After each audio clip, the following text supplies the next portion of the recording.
सबसे अच्छा आंसर कौन सा जिस पर कि स्टूडेंट को फुल मार्क्स मिले।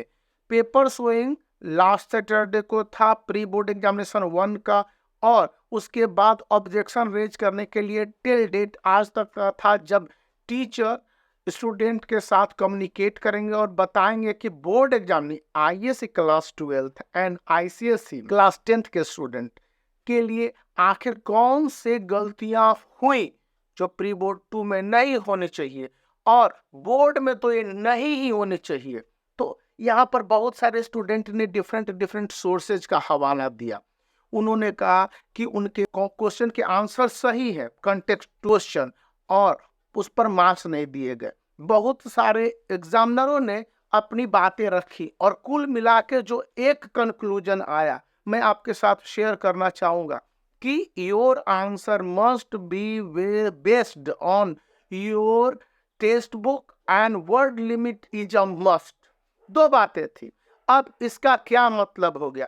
पहली बात थी कि बहुत सारे YouTube पर ऐसे चैनल हैं और यहाँ पर आपको ई बुक्स मिल रहे हैं या फिर बहुत सारी ऐसी जानकारियां मिल रही हैं जो आपके टेक्स्ट बुक पर आधारित नहीं है ICSE class 10 and ISC class 12 के लिए।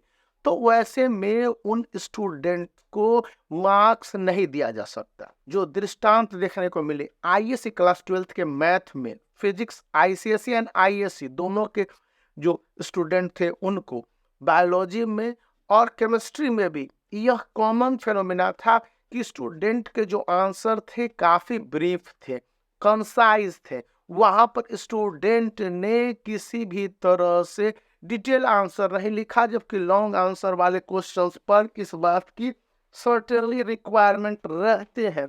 तीसरे पॉइंट आए थे कि वर्ड लिमिट के हिसाब से स्टूडेंट से एक्सपेक्ट किया जाता है कि उसके आंसर वर्ड लिमिट्स में हो। जहां पर 20 to 30 वर्ड्स है उतना ही में हो, जहां पर 50 to 60 वर्ड्स है वहीं पर हो। लेकिन स्टूडेंट ने जहां पर 20 वर्ड्स लिखने थे वहां पर 40-50 वर्ड्स लिख दिए।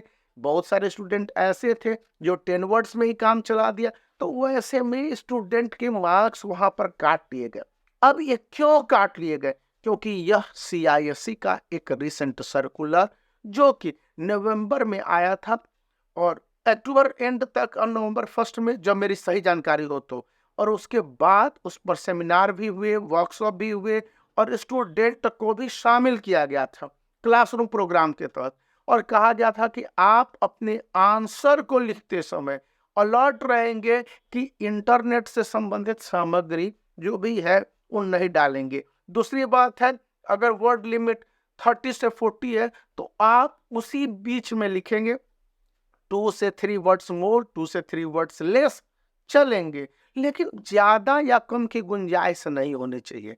ऐसा न हो कि अपोजिट हो रहा था। सब स्टूडेंट थे कहते कि मुझे मार्क्स मिलने चाहिए, पेरेंट्स भी आए हुए थे।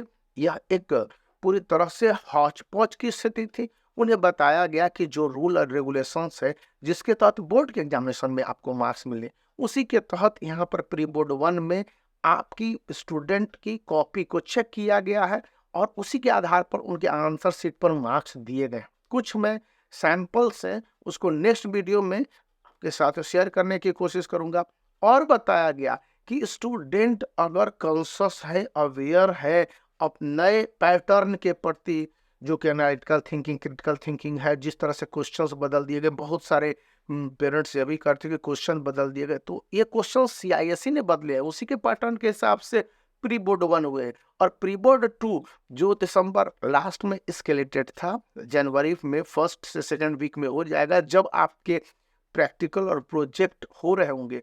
और यह इसलिए भी नेसेसरी होगा कि प्री बोर्ड 2, प्री बोर्ड 1 में कुछ स्टूडेंट के कम मार्क्स आए या फिर फेल कर गए हैं, या फेल नहीं मैं कहूँगा, उनके बहुत ही कम मार्क्स आए हैं या घटिया मार्क्स आए, उनके प्री बोर्ड 2 में इम्प्रूवमेंट होने चाहिए। अन्यथा उन्हें स्पेशल क्लासेज दिए जाएंगे और बताया जाएगा कि किस तरह से मार्क्स के लिए स्टूडेंट को आंसर करने हैं। Marks does matter in the board examination 2024 और यह एक डिसिसिव रोल अदा करता है। तो इसके लिए तो अटेम्प्ट और मतलब कि आप जितने भी कोशिश है कर ले, ये जरूरी है। तो आप वीडियो को लाइक कर सकते हैं, चैनल को शेयर कर सकते हैं और सब्सक्राइब करना याद